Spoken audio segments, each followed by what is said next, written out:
Hi, and good morning to everybody who is joining us. We appreciate you being in here. Don't forget, this is an interactive talk show, so be sure to join us.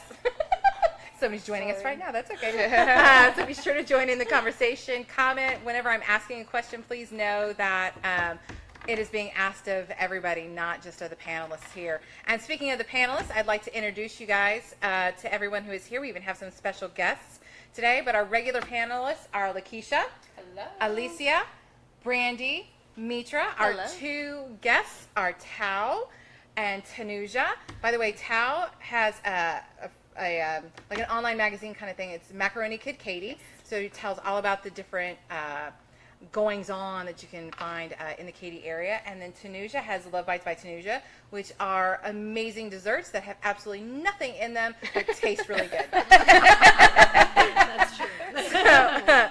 And I'm just going to put this out there right now. When I was in high school, I always wanted to be in a Benetton commercial, and I now finally am. So thank you. So I am very excited about that. Thank you. So again, like I said, today's topic is about breaking cultural stereotypes. And I have to say that in doing some of our research, we actually had some really great conversations about some of the stereotypes that we've got. But before I get into the show, I do want to, I have a new little piece starting with this show, and that is that we actually have a couple of sponsors for our show today. So thank you very much to Alicia for dressing all of us in our fabulous wardrobes that we have today. I feel very glamorous. I was actually excited that I was wearing color. But it's just an FYI, if there is anything that you see on any of the ladies today that you would like that's here from Alicia's place, just put something down in the comments. Tell Alicia, I like this outfit, and she can get that to you. And then we also have another sponsor, which is Suzanne Joffrion with SB Designs Jewelry. And so all of us with our very beautiful jewelry is on here. Very nice. We've got our rings, we've got our bracelets and galore. I feel very blingy and glamorous today. And we also want to let you know too that if you go and download the app, this is going into the comments here in just a moment. It'll be copy and pasted down in the comments for you. But download the SB Design app, purchase a piece of jewelry, $50 or more, and Suzanne will get you a free bracelet. And that happens until the 30th of this month, so shop soon. So buy these? So buy these. I meant me, but I'm buying these. Okay, so let's just delve right into the topic. So then because I know like some of us did some research, so what were some of like the stereotypes that you guys found that was different or like unusual or like kind of surprising or funny? Don't everybody jump in. I think stereotypes in general just hearing it from can be really funny. Yeah. Hearing you say what your stereotypes are like.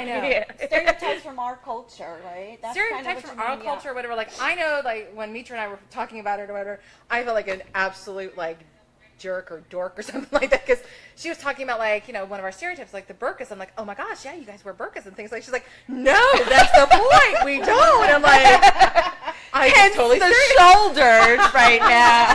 Oh my God, you're naked. I know. It's like, oh, okay, so that's a stereotype that we need to break. Yeah, I think I learned a lot from our conversation alone about the stereotypes, and I think each of us gave an account of our personal experience, because some of the stereotypes you said, I never saw it from my angle, but when you said it, I could see now, like, okay, this is making more sense, why people might be a little bit defensive at times and things of that nature. So, yeah, I mean, stereotypes can, it could be funny. We could use humor as our common bond to break those boundaries. But once you cross that humorous side, then I think that's when it starts becoming hateful, and it creates more distance. The thing about stereotypes, there's always like an essence of truth behind them. There's a little bit of it, but when it goes overboard or when it goes to a very nasty, ugly place, that's when it's not so funny anymore. But it's kind of fun I make fun of myself all the time. Oh, sure. They say Makes us Mexicans, humble. are nannies, and my kids are mixed, so they don't look very brown. So like they would always ask me when I would take my kids out to the park, "Are you the nanny?" And I just laughed because I thought, "Oh, that's hilarious." As my kids kids are much more lighter, like their dad. But it's funny, and I laugh about it because it's just funny and it's fun, and my kids think it's funny too. So. Have y'all felt like stereotypes change over time? I think so, especially being the first generation born and raised in this country. I definitely see a change in our stereotypes anyway. I mean, I don't know. I don't even know what stereotypes are anymore because it feels like the lines have blurred so much, right? I mean, I guess I know what it is for my parents' generation. I don't know what people think of me, though. I mean, sometimes people will say, like, they call us Gandhi or whatever. I'm like... And that's a compliment. I don't understand. He's a great man. Like, I was confused by that. But then I learned, like, as I got older, that was derogatory. That's when you do what Alicia did. Thank you. Yeah. I think growing up for me, when you were talking about growing up and how things change, I remember in school they used to ask me if I was communist, and because of the Vietnam War, and I'm like, I don't think so. I'm from the South, so I'm from South Vietnam.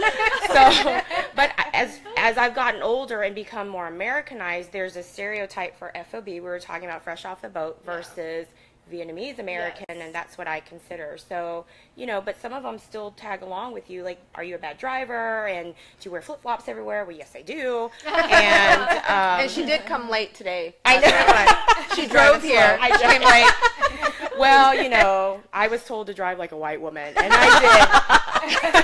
So then she arrived on time.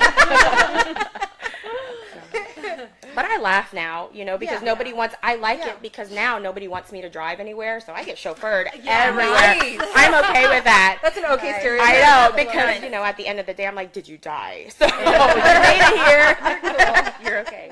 Cool. Well, see, that's one of the things, too, that I was just kind of wondering about is that, like, like you brought it to, is like, do stereotypes change over time? And what stereotypes kind of stick? Like, it doesn't matter what culture you're talking about. It seems to, like, there always is that same... like stereotype for everybody. So like for me, it was like, I'm like, okay, so what ones are kind of like universal?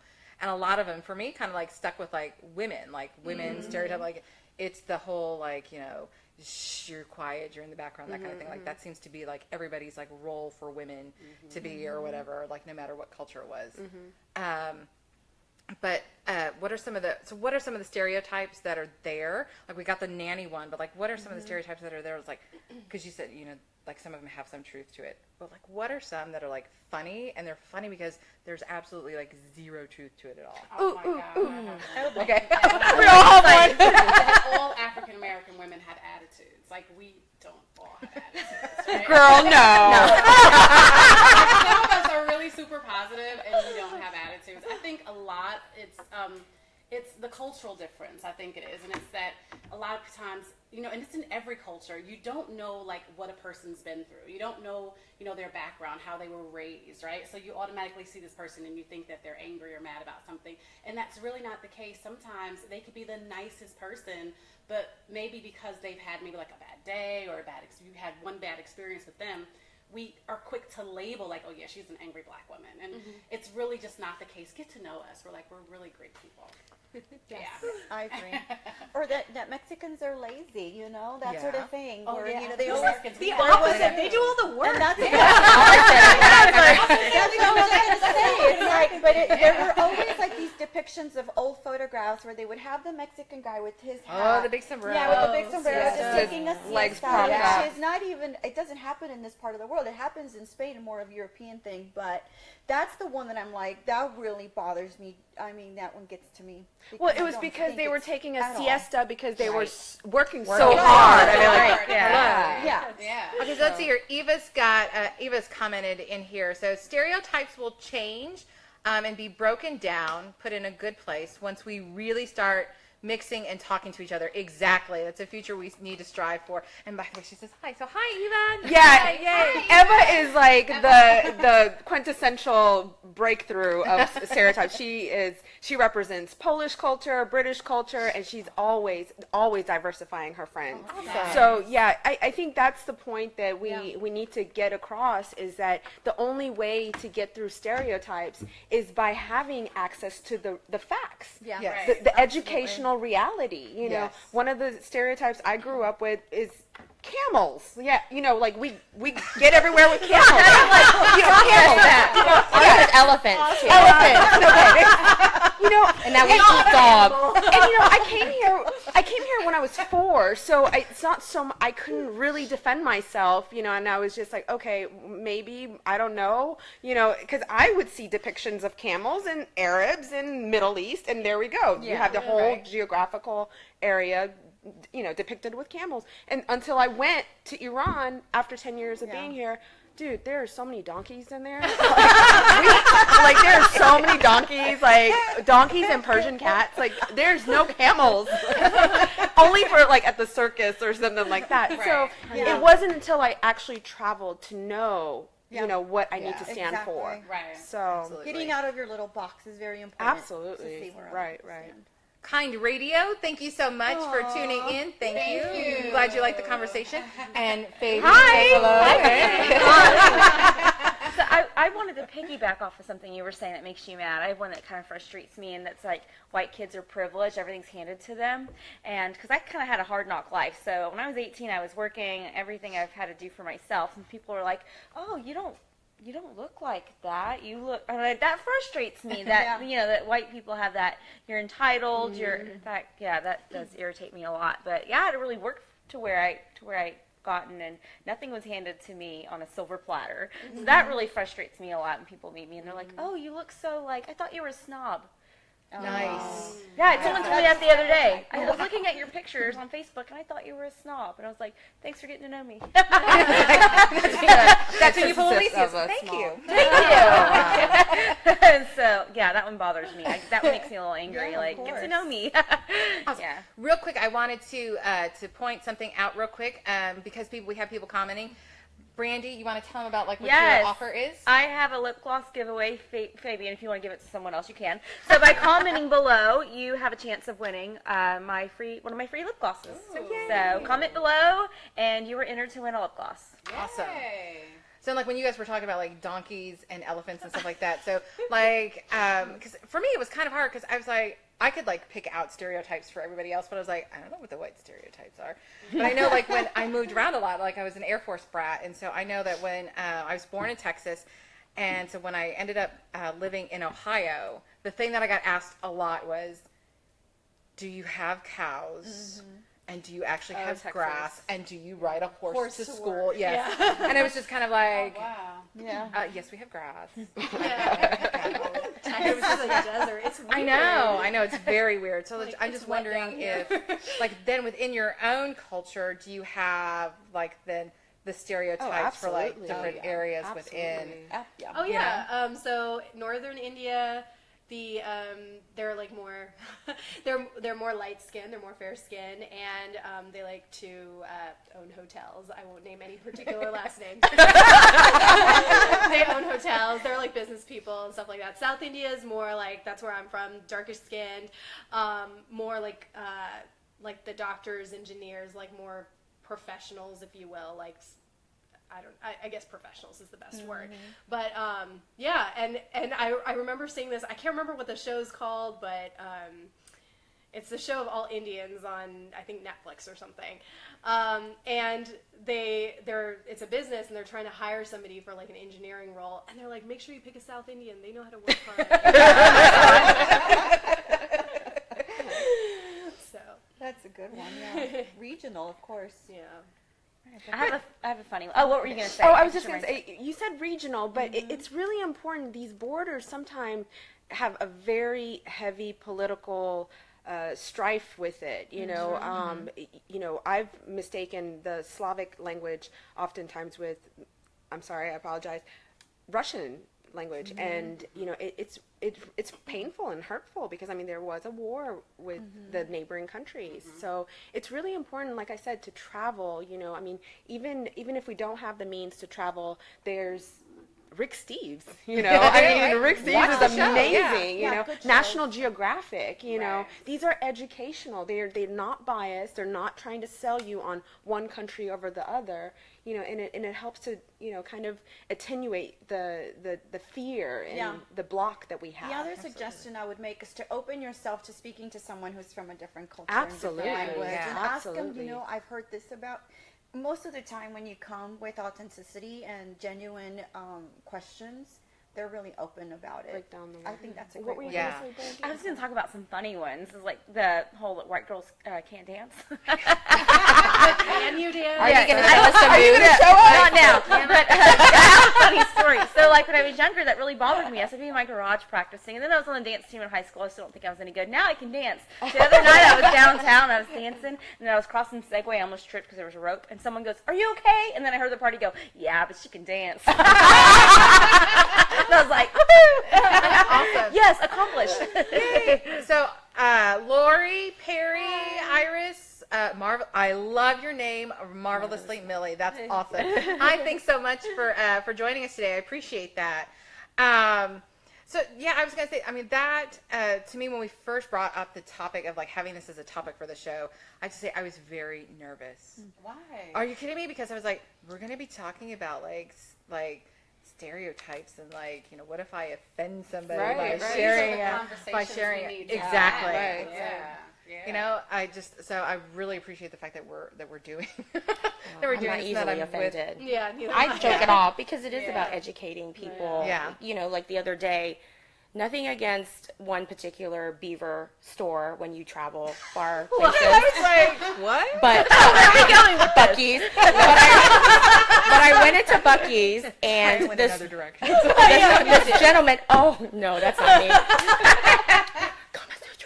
No, I went into Buc-ee's and they were sampling coleslaw, and I was grabbing a sample, and the gentleman, older white guy, he's like, "Do you know what that is?" Like really condescending. I said, "Yes, sir. I've lived in Texas a long time. I know what coleslaw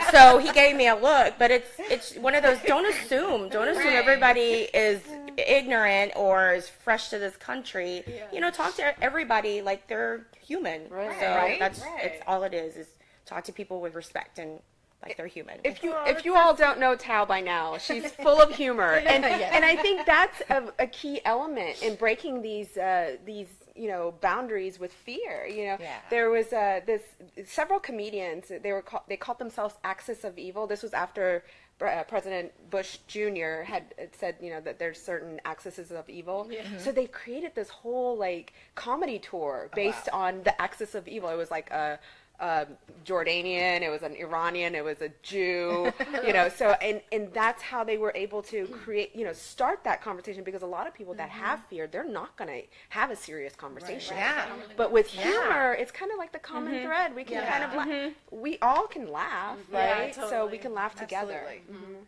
All right, so Fabian popped in here. He said, take it from me, 20 years ago when I first met Brandy. Wow, you're old. He says, I was not as wise as I am now. I can admit, as a teenage kid, I let my environment affect my attitude. Wait, where'd it go? Sorry, Fabian. Facebook just updated, and apparently Fabian just deleted it. I know. I'm like, he's like, wait, I didn't want people to see that. He's going to change it to 10 years ago. Well, I read it, and thank But yes, you. I was going to say, our tech guy, which, by the way, thank you to Mike Mead, huge help every time we ever do an episode. He's always our tech guy. Okay, so my environment affect my attitude and assumptions with stereotypes and placed her in a certain fear. As time went on and I got to know her, she proved that you really don't judge a book by its cover.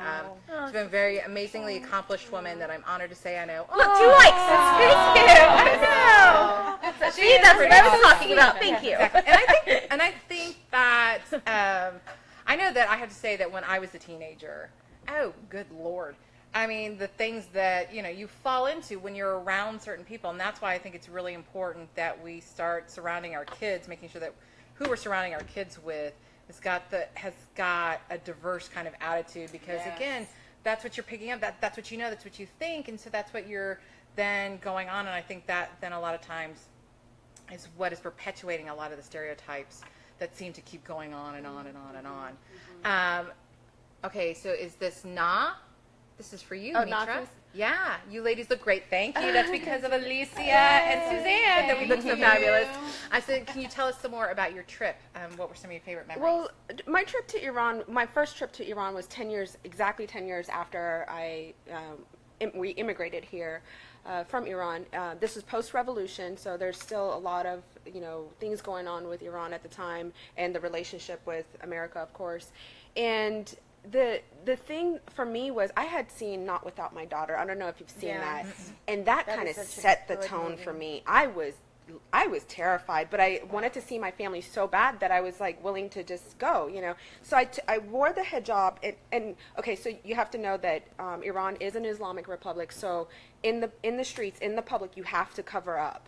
No matter if you're Jewish, Christian, whatever, inside the house, it's a different culture, but outside you have to cover up. And out of respect, I don't mind, because if a Muslim man that's very devoted sees, me exposed, it might be offensive to him. Right. So, I didn't mind that, but I really covered up. I mean, it was just like this, and, and we have different levels of covering in Iran. The general standard is just the, like a scarf around the head and just like a raincoat kind of thing.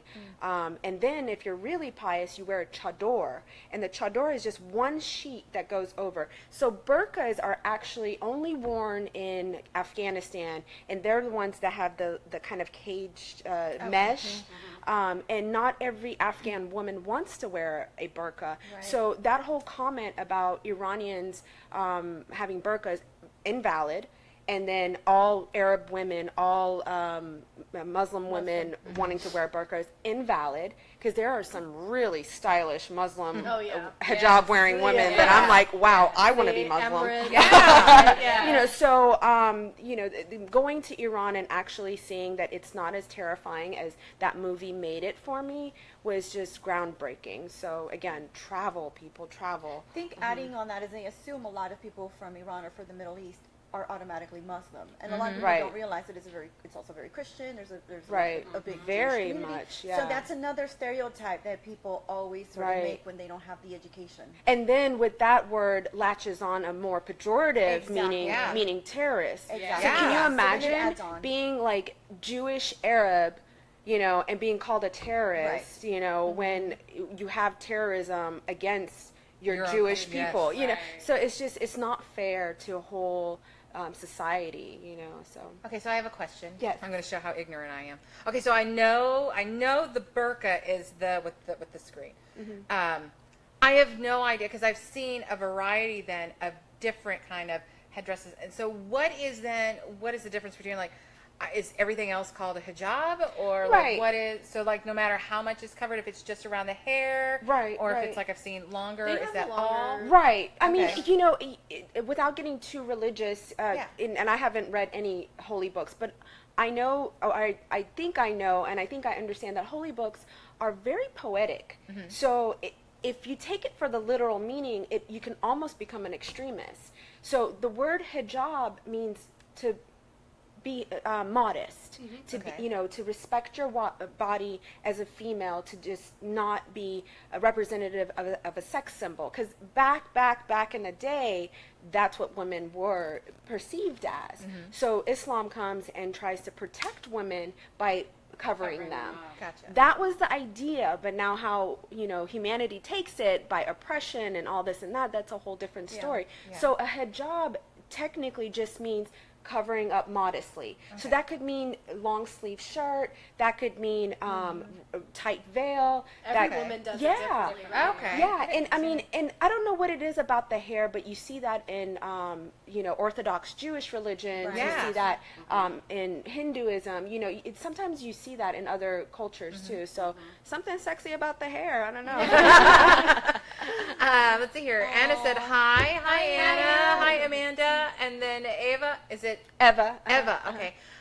We're all unique snowflakes that eventually melt together. Read books, go to museums, educate, and yes, make an effort to talk to people who don't sound and look like you. Exactly. My parents threw a brilliant series at me, a book for each of the main religious holidays. Oh, that's very cool. Very cool. The Mashup of Americans. So is that the Mashup Americans? Is that the series, Eva? That would be very cool to know. We could do a class here on that. Maybe it's a book. Very cool. Yeah. And I think that, I think that there are a lot of people who want to ask questions about stereotypes and things like that, but I think it is, like you talked about earlier, it's like, it's that fears. Like, okay, am I going to fear. offend somebody if I act Right. like, because again, I'm like, somebody else is coming in and watching this, and I'm asking you, like, what are her jobs? You know, I mean, it's kind of like, is somebody going to be like, oh my God, I can't believe it. Yes, I am the typical American person who does not know anything about any other culture. I'm just going to yes, and that's I'm, okay. You know, and that's okay. I'm like, but again, but if you allow that to block you from Exactly. communicating, so you're allowing the fear to create separation, and that's what fear Absolutely. does. Right. absolutely. So, you know. I'll make a comment here. So I read or heard somewhere that 99.99% of all of our DNA is the same. Oh, that's beautiful. Right? Yep. So 0.01% is what's Making making us us different. different. Yep. So literally Such we're a all, small percentage. we're all the same. Exactly. Yeah. Exactly. I think it's so cool. Yeah. Let's see here.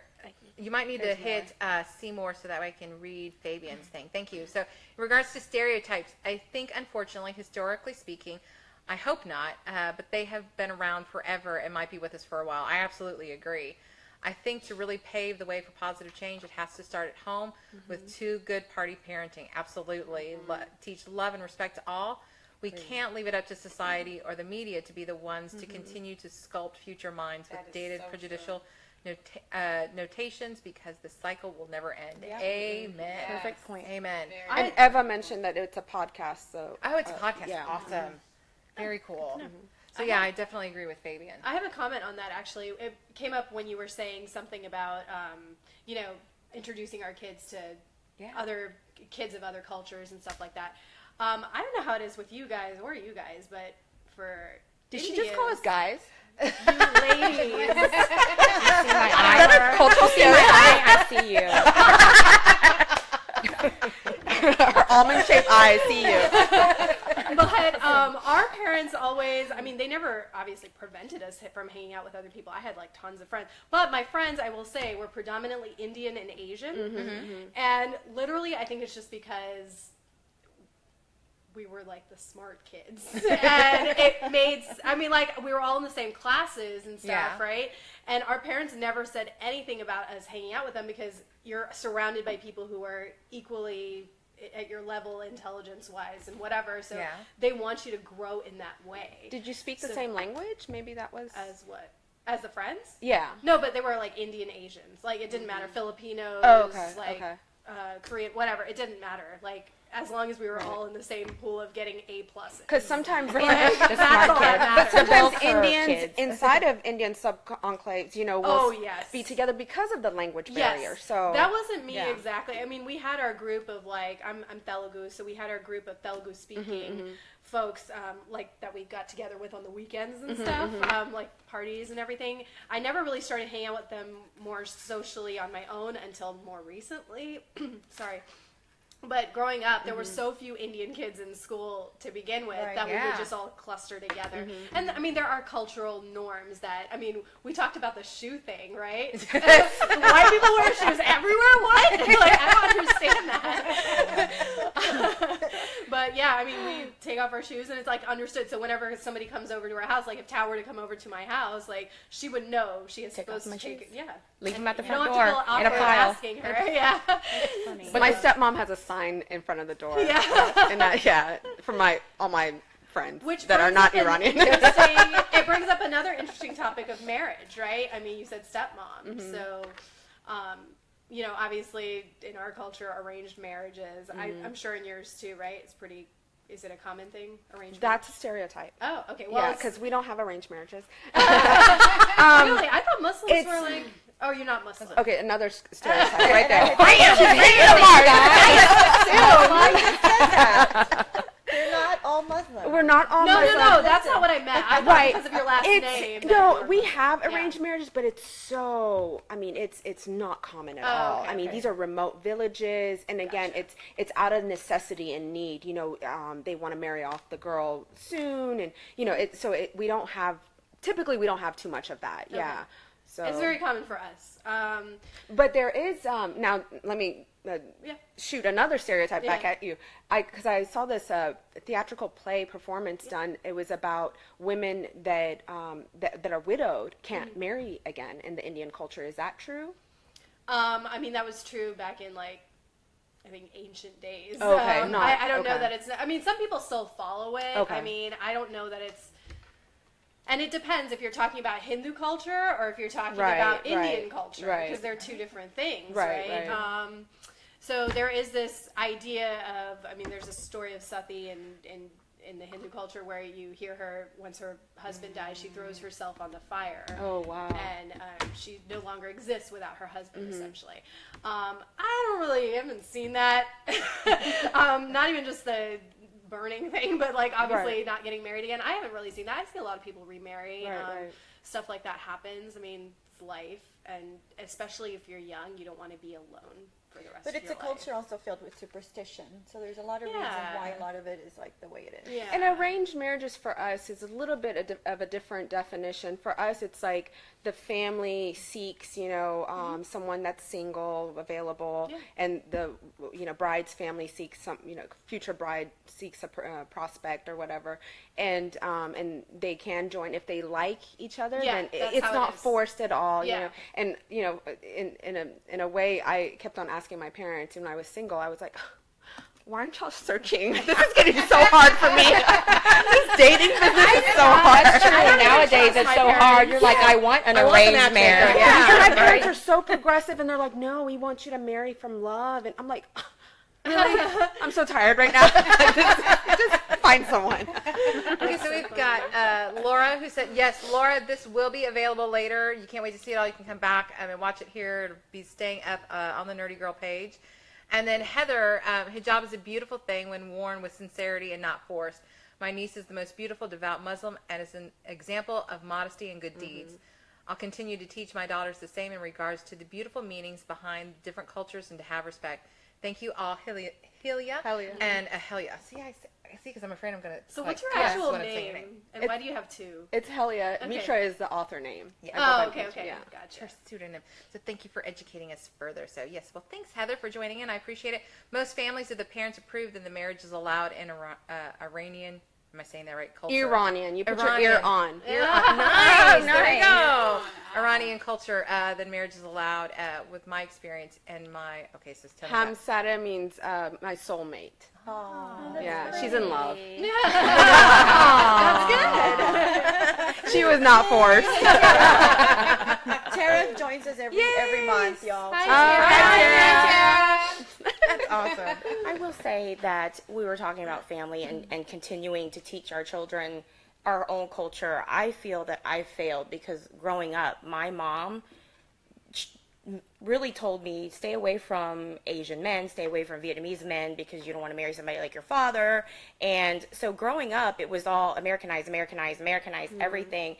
And now with my family, my grandfather recently passed away, and it was a very traditional Buddhist ceremony, and I knew nothing of the culture. And of course, my children attended it, and I didn't know what to tell them. So I feel I'm saddened by the fact that I don't have our traditional culture to pass down to my children, because my cousins even asked, do your children speak Vietnamese? And I said, other than when we go out to eat and we eat pho, that's all they know how to order. And I feel most Americans know that word, right? So let me ask you. I was going to say, let me ask you this, because you're talking about bringing up your kids, and so this is a place where I wonder where, with breaking cultural stereotypes, if there's ever a difficulty.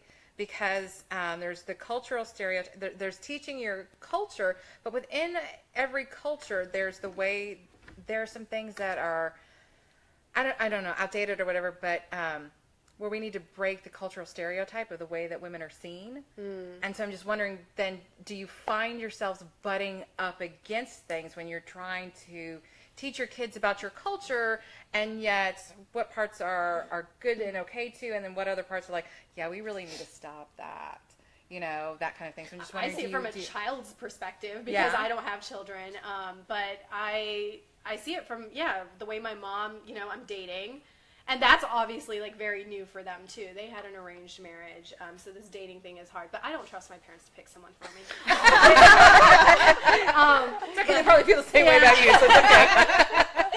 But yeah, my mom, like I was telling you earlier, my mom's like, when I go out on dates and stuff, she's like, try not to be too much yourself and try not to laugh too loud. I'm like, really? Like, I mean, I mean, she's obviously like funny, and I know she like loves me the way I am and stuff. But she's afraid that like your husband won't. Well, I mean, she's afraid that my like boldness and my almost like it's counterculture. I guess my dominance or whatever. Yeah. Yeah, it's like scaring guys off, and that honestly doesn't surprise me so much if that's the case, because a lot of people can't take a lot of my I'm like like take an confidence. opinionated woman. Yeah, exactly. My dad said the same thing to me. He goes, he said you're going to have to find yourself somebody who's outside of your culture to put up with you because you're loud, you're opinionated. No offense to other cultures. And he said, you know, he said it specifically, the white guys enjoy a woman who's very strong in your culture, and he comes from that, you know. Oh, wow. He's like, they're not going to really appreciate you the way who you are, authentically you.